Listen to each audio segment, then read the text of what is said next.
Sveiki visi kolegos, giminės, artimieji ir žiūrovai. Šiandien susirinkome pakalbėti pačia mano nuomonė svarbiausia tema, jeigu nori rinkoje būti produktyvus, aktyvus, gyvas, sveikas ir taip toliau, tai yra rizikos valdymas. Jeigu rizikos valdymo nebus, rinkoje praktiškai egzistuoti ir nėra šansų. Čia taip pat kaip važiuoti su automobiliu be stabdžių. Jeigu stabdžių nebus, tai tikrai padarysit avariją. Tai lygiai taip pat yra rinkoje su rizikos valdymu. Jeigu rizikos valdymo neturėsit, nežinosit, kur reikia užeiti, kur išeiti, kur pasimti profitą, kur palaukti, tai bus labai sudėtinga kelionė, kuri greičiausiai pasibaigs anksčiau ar vėliau blogai. Tai pereikim iš karto prie pavyzdžių. Noriu jums parodyti treidą, kurį darėm čia. Va, paskutinį. Tai planas buvo toks. Stop žemiau $61. Pirmas išėjimas $63, antras išėjimas $66. Planas buvo toks, jau žiūrim yra vat $63. Tai čia mums viskas sujudėjo kaip ir planavom. Mūsų užėjimo taškas buvo šitoj vietoj, kiek pamenu, ar šitoje vietoj, kiek pamenu, virš $61. Tai dabar pradedam nuo ko? Pradedam visų pirma nuo to, kad mūsų stop lossas turi būti žemiau $61. Tas žemiau $61 tai gali būti kur jūs norit.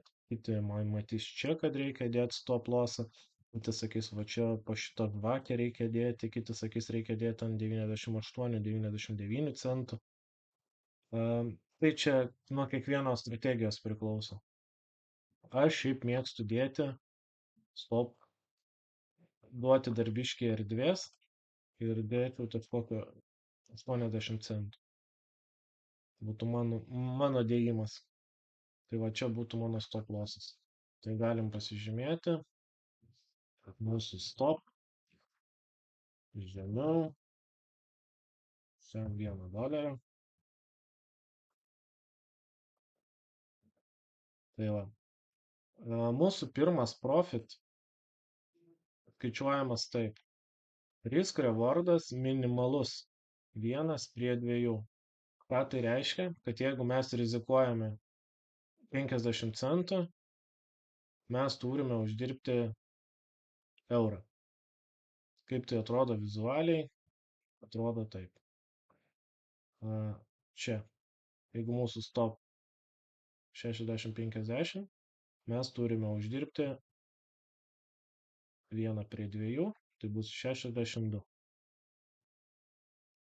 Jeigu 1:3 risk rewardas, tai dar 50 centų ir bus 1:3.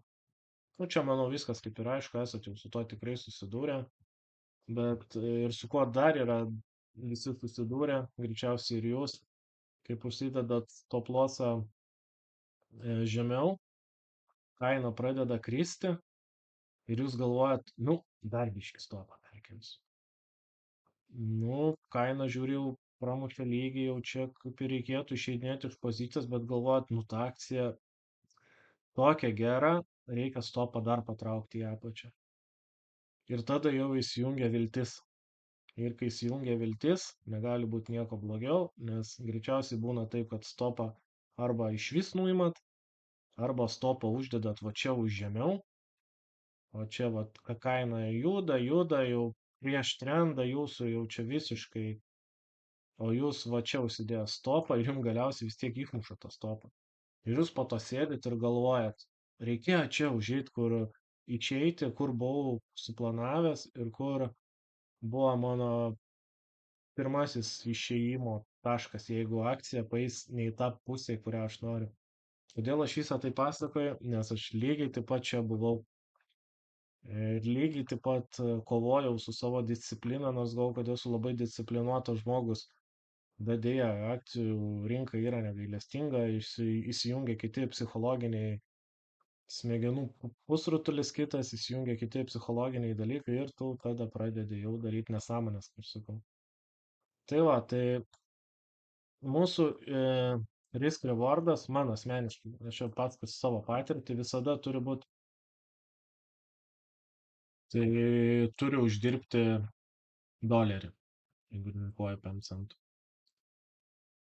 Tai čia būtų minimalus uždarbis.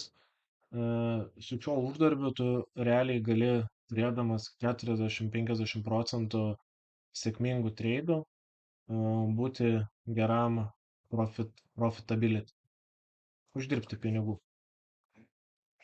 Dar kitas toks svarbus dalykas, tai čia yra minimalus risk rewardas, tas 1:2. Mano statistiškai risk rewardas yra 1:5-6. Bet čia realiai laikui bėgant tu įgūsti, pradedi matyti dalykus, kuriuose vietose geriau išeidinėti, kuriuose ne. Kaip pavyzdys, čia 63, tas išėjimo taškas labai teisingas. Jeigu žiūrėsim aukščiau, tai va čia yra gepas. Čia vėl matom, kad išeiti reikėtų iš akcijos šitoj zonai. Dalį nusiemam čia, dalį nusiemam čia. Labai priklauso, kokio dydžio turim poziciją. Nu, bet čia atskiros strategijos šiandien apie tai, šiandien šnekam apie riziką ir jos valdymą. Tai labai svarbu yra turėti tinkamą planą. Labai svarbu, kad risk rewardas būtų minimum 1:2, nes jeigu bus kitoks, jeigu vat, dažnai susidurdavau pats su šitą problemą, kad akcija, kai pradeda kilti, tu esi užėjęs į poziciją ir to pirmas profit turėtų būti čia, tu pradedi išeidinėti šitoj vietoj per vidurį, kur net nėra nei pasipriešinimo, kur tu esi nusibrėžęs lygius kainos, kur kaina gali stipriau reaguoti arba gali būti daugiau pardavėjų, tada pradės kaina kristi arba daugiau pirkėjų ir tada kaina kils, ne? Tai dažniausia problema, su kuria susiduria ypač pradedantieji traderiai, tai yra, kad nepasiema profito judėjimo viso. Tai kadangi mes turim planą, kad mūsų, tarkim, minimalus planas yra 1:2, kaip pavyzdys, ne? Tai nu, mes negalim išeidinėti ten 1:1. Nu, tarkim, rizikuojam 50 centų, uždirbam 50 centų ir išeinam iš pozicijos. Mes taip daryti negalim, nes jeigu mes taip darysim, mes anksčiau ar vėliau per ilgą laiko tarpą būsim minusą. Ir galėsi draugams sakyti, draugiam, kad čia treidinat, esat labai produktyvus ir taip toliau, bet ilguoju laikotarpiu tas pardavimas 1:1, jūs vis tiek būsit minuse, nes bus tokių dienų, kai bus neigiamų nemažai treidų ir tiesiog jūs neišeis tų pinigų atmušti, taip vadinant. Todėl minimalus užėjimas turi būti 1:2.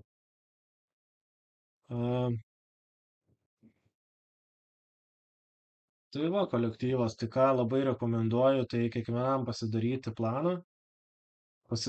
planą tokį, kad risk rewardas būtų 1:2 minimum, ne daugiau kaip 2 procentai dienos prekyboje minuso. Jeigu 2 procentai, viskas eina tau. Nu, kaip pavyzdys, jeigu turi 10 tūkstančių, 200 eurų, ne? Jeigu turit 10 tūkstančių, minuso negali būti per dieną daugiau nei 200. Jeigu 200, viskas, jungiat kompą, einat vaikščiot, tuo grinu oru kvėpuot, sportuoti, pas draugus, draugės ir taip toliau. Nes viskas. 200 buvo planas, jūs planą nesilaikėt. Nu, ta prasme, jau planas įvykdytas minuso dienos ir viskas, jau einat užsiemat kitais reikalais. Dėl ko taip sakau, irgi čia buvau. Ir tos 200 pasidaro, kur tu pradedi matyti akcijose dalykus, kur akcija turėtų, kur tu matai, kad akcija kris, tu pradedi shortint ir žiūrėt, nu čia labai geras užėjimo taškas, žiūri, jau tu ten pradedi matyti dalykus, kurių net nėra. Ir tada sakai, dar čia va 200 minuso padariau, reikia atlošti. Tai va blogiausias dalykas, kaip įsijungia tas atsilošimas ir tu pradedi matyti, kad o čia dabar krys akcija, tai tu nuperki dar daugiau jos, nuperki ten akcija apsisuka, nuvažiuoja į kitą pusę, tu nuperki, gauni dar minuso papildomai 400, nes labai nuvažiavo labai nuvažiavo, ne į tą pusę. Tai išeini, atsiguli į lovą ir galvoji, nu jo, šiandien pavariau minusą 600, o kodėl taip atsitiko? Nes čia buvo planas, o tu plano nesilaikei ir tavo minusas patapo šituo minusu.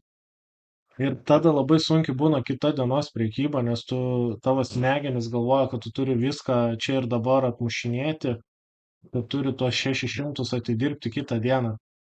Bet dažniausiai ne taip gaunasi. Dažniausiai gaunasi taip, jeigu tu 600 vieną dieną padarai minusą, kitą dieną irgi didelė tikimybė, kad bus dar minusų. Tai todėl aš bent asmeniškai po didžiųjų minusų kitom dienom neprekiauju. Kitą dieną praktiškai niekada neprekiauju, jeigu turiu kažkokį didesnį minusą, nes dažniausiai kitą dieną būni emociškai nestabilus ir jautresnis. Dėl to tavo užėjimo taškai, tavo priimami sprendimai, va čia kur pasako apie tos stopų dėliojimus, ane, kur tu pradedi stopus dėti žemiau, va tai čia būni emociškai nestabilus šitose vietose. Tai kadangi išvengti šitų dalykų, turi labai gerai save pažinoti, savo psichologinę būseną suprasti ir tokiom dienom stengtis netreidinti. Tai va, iš mano pusės būtų tiek, jeigu patiko, jeigu norėtumėt kažkokių temų daugiau specifinių apie treidinimą, apie psichologiją, tai prašau pakomentuoti, uždėti laiką ir iki kitų kartų. Ačiū, kad klausėt, tikiuosi, kad patiko. Lauksiu komentarų. Iki.